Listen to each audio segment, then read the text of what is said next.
सुप्रभातम सर्वेभ्यः। छात्राः, आज हम क्या लेंगे? तो आज हम संधि के प्रकार लेंगे।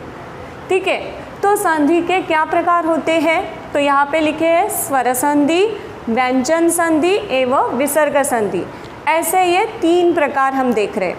अब उसमें से स्वर संधि, स्वर यानी स्वरों पे डिपेंड होने वाली संधि को कहा जाता है स्वर संधि। अब ये स्वर कौन से हैं? अ, आ, ई, उ, ओ, औ। यहाँ तक स्टॉप करेंगे। ये हो गए हमारे सारे स्वर। और व्यंजन कौन से हैं? तो व्यंजन वो होते हैं जो बिना स्वरों के हम बोल नहीं सकते, उन्हें कहते हैं हम व्यंजन। तो व्यंजन जैसे हम देखते हैं क वर्ग, च वर्ग, ट वर्ग, त वर्ग और प वर्ग। तो ये रह गए हमारे सभी व्यंजन। इस व्यंजनों को मिलके बनने वाली है व्यंजन संधि। तो स्वरों से बनने वाली है स्वर संधि एवं विसर्ग संधि। तीसरा टाइप आप यहाँ देख रहे हो विसर्ग संधि। तो ये जो विसर्ग संधि है अम, आहा, ये जो 2 अक्षर आते हैं वो बनते हैं विसर्ग संधि। अब ये स्वर संधि हमने देख ली कि स्वर संधि को कौन कौन से टाइप में स्वर संधि कहा जाता है। तो इसके 4 टाइप्स रहते हैं। आज हम यहाँ पे 2 टाइप्स अभी देख रहे हैं। फर्स्ट, दीर्घ संधि। अब ये जो दीर्घ संधि है, ये दीर्घ संधि जो आ रही है, हम ह्रस्व स्वर एवं दीर्घ स्वर, इसको अलग अलग करके अगर देखें तो हमें ध्यान में आता है कि अ, ये जो हुआ है ये कौन सा स्वर हुआ? ये हुआ ह्रस्व स्वर। ये हुआ ह्रस्व। इस अ का जो दीर्घ आएगा वो बन जाएगा आ। तो अ का दीर्घ आ, यानी ये बन गया दीर्घ। ओके, देन नेक्स्ट, अब वैसे ही देखते हैं ई, ये बन गई ह्रस्व ई और इसका हम देखेंगे दीर्घ ई। ठीक है, फिर नेक्स्ट इस पे जाते हैं ऊ, ये बन गया ह्रस्व ऊ और इसका दीर्घ बन गया ऊ, बड़ा ऊ। अब वैसे ही रू है, रू, ये बन गया ह्रस्व रू और इसका दीर्घ आ जाता है इस तरीके से। तो स्टूडेंट अब देखते हैं कि किस तरह ये आदेश है। ये दीर्घ संधि के आदेश है आ, ई, उ एवं रू। अब ये कैसे बनता है ये हम जानेंगे। ये जो दीर्घ संधि है, अब हम एग्जाम्पल के ज़रिए इसे जान लेते हैं।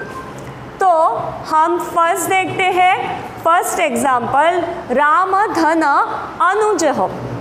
राम धन अनुज, तो राम ये बन गया पूर्व पद और अनुज बन गया उत्तर पद। हमेशा संधि होते हुए हमें कुछ बातें ध्यान में रखनी है।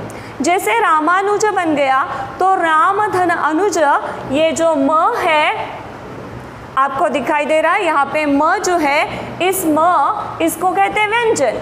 पर ये व्यंजन को पूरे करने के लिए जिस स्वर की आवश्यकता होती है, राम, म, ये कहते हुए अंतिम स्वर आता है अ।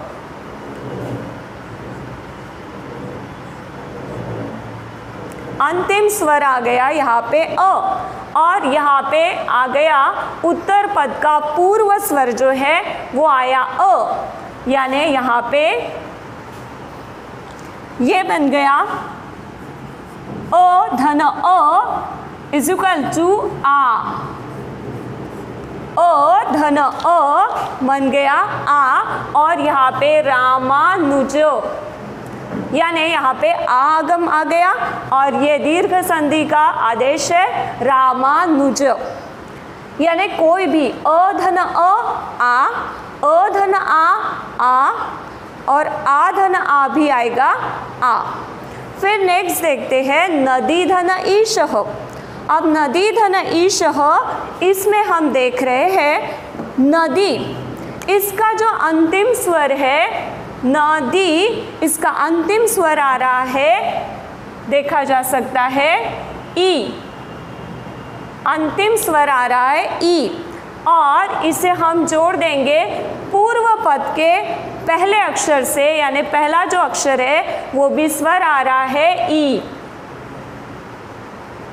दीर्घ ई, धन दीर्घ ई फिर भी बन जाएंगी दीर्घ ई, और ये बन गया नदीशः। नदीशः यानी आदेश हो गया दीर्घ स्वर ई। अब नेक्स्ट जैसे सु धन उक्ति, तो इसके पूर्व पद का अंतिम स्वर जो है वो है उ, यानी छोटा उ। फिर इस पूर्व पद, अब ये उत्तर पद, उत्तर पद का भी हम लेंगे पहला स्वर जो है उ। तो उ धन उ हमको मिल जाता है बड़ा उ। और सुक्ति ही ये बन गया हमारा तीसरा आदेश उ। हमने पहले इसमें देखा आ आदेश, फिर दूसरे इसमें देखा ई आदेश, फिर तीसरे इसमें देखा उ आदेश। अब हम देखने जा रहे हैं रु आदेश।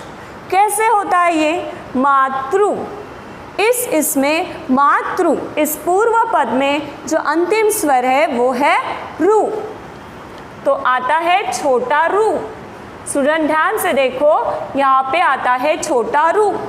तो पूर्व पद में हम देख रहे, ये हो गया पूर्व पद और ये उत्तर पद। अब उत्तर पद में जो प्रथम स्वर है वो भी है रु। इसका भी जो रू है वो छोटा रू है। अब ये रू धन रू बन गया है दीर्घ रू, और वो आ गया इस तरीके से, ये हो गया हमारा दीर्घ रू, यानी मातृ ऋणम। ये आदेश हुआ दीर्घ रू वाला आदेश। सुधन उक्ति सुक्ति ही, तो ये बन गया दीर्घ उ का आदेश। फिर नदी धन ईश, यहाँ पे ई धन ई दीर्घ ई नदीशः। मात्रा का हमें यहाँ जान पड़ता है कि कैसे भेद होते हैं। फिर राम धन अनुज, यहाँ अंतिम स्वर जो है वो अ है। अंतिम स्वर जो है स्टूडेंट अ है। ये अ पूर्व पद का और उत्तर पद का अ धन अ बन गया आ आदेश, और हमें मिल गया रामानुजः। ये पूरी हो गई हमारी दीर्घ संधि, यानी दो स्वरों के मिलने से जो नया परिवर्तन होता है, और वो परिवर्तन हमारे सामने जो आता है वो स्वरों के साथ ही आता है। ठीक है, तो यहाँ पे आदेश जो आ गए आ, ई, उ और रू आदेश। तो आपको डेफिनेटली दीर्घ संधि समझ में आ चुकी है। तो आगे बढ़ते हैं और हम इस स्वर संधि का दूसरा पार्ट देखेंगे, वो है गुण संधि। अब गुण संधि में क्या होता है, जैसे कि मैंने पहले ही आपको दीर्घ संधि में बताया है कि यहाँ पे पूर्व पद और दूसरा है उत्तर पद। हमें इन दो पदों को बहुत ध्यान से देखना है, उसके अकॉर्डिंग ही हम जो नया स्वर आने वाला है वो देखते जा रहे। मैंने जैसे बताया कि दीर्घ संधि में ये आदेश है, तो गुण संधि में ये आदेश है। क्या है वो आदेश? तो ये आदेश जो है देखो, ए, ओ, अर, अल। गुण संधि कहते हुए हमें पहले से ही ध्यान में देना है आदेश हो। तो आदेश क्या है? ए, ओ, अर, अल। ये आदेश कैसे अप्लाई होते हैं, ये कैसे दिखाते हैं, तो ये हम यहाँ पे देखेंगे। तो फर्स्ट एग्जाम्पल लेते हैं, नर धन इंद्र। नर धन इंद्र में अब हम नर इस शब्द को पूर्व पद कहते हैं, तो र में से निकल गया अंतिम अ। ठीक है, और दूसरा है उत्तर पद, तो उत्तर पद है इंद्र, तो इसमें जो है पहला स्वर वो है ई, अ धन ई, और ये मिल गया आदेश हमें ए। ये हमें आदेश मिल गया है ए, और ए जो है वो कभी भी किसी अक्षर पे दिखाने के लिए ए की होती है एक मात्रा। हमेशा याद रखो, यहाँ पे होंगी ए की एक मात्रा। अगर आई ऐसा आदेश कहीं हो रहा है तो हमें ये बात याद रखनी है, आई की आएंगी 2 मात्राएं। तो यहाँ पे नरधन इंद्र नरेंद्र अधन ई ए। फिर नेक्स्ट एग्जाम्पल के इस पे आते हैं चंद्र धन उदय। चंद्र धन उदय, इसमें भी हम देखेंगे चंद्र, तो अंतिम जो अक्षर आने वाला है, जो स्वर आने वाला है वो है अ। तो ये जो उत्तर पद है इसका जो प्रथम स्वर आने वाला है वो है उ, अ धन उ, और आदेश मिल रहा है हमको औ। ठीक है, और ये बन जा रहा है चंद्रोदय नरेंद्र। ठीक है, तो आगे बढ़ते हैं राजधन ऋषि ही। अब इसमें कैसे हुआ, तो राज का जो अंतिम स्वर है वह है ज को प्रोनाउंस करते हुए लास्ट में आपको आ रहा है स्वर अ। ये हो गया पूर्व पद का। तो उत्तर पद में जो प्रथम स्वर है वह है रु।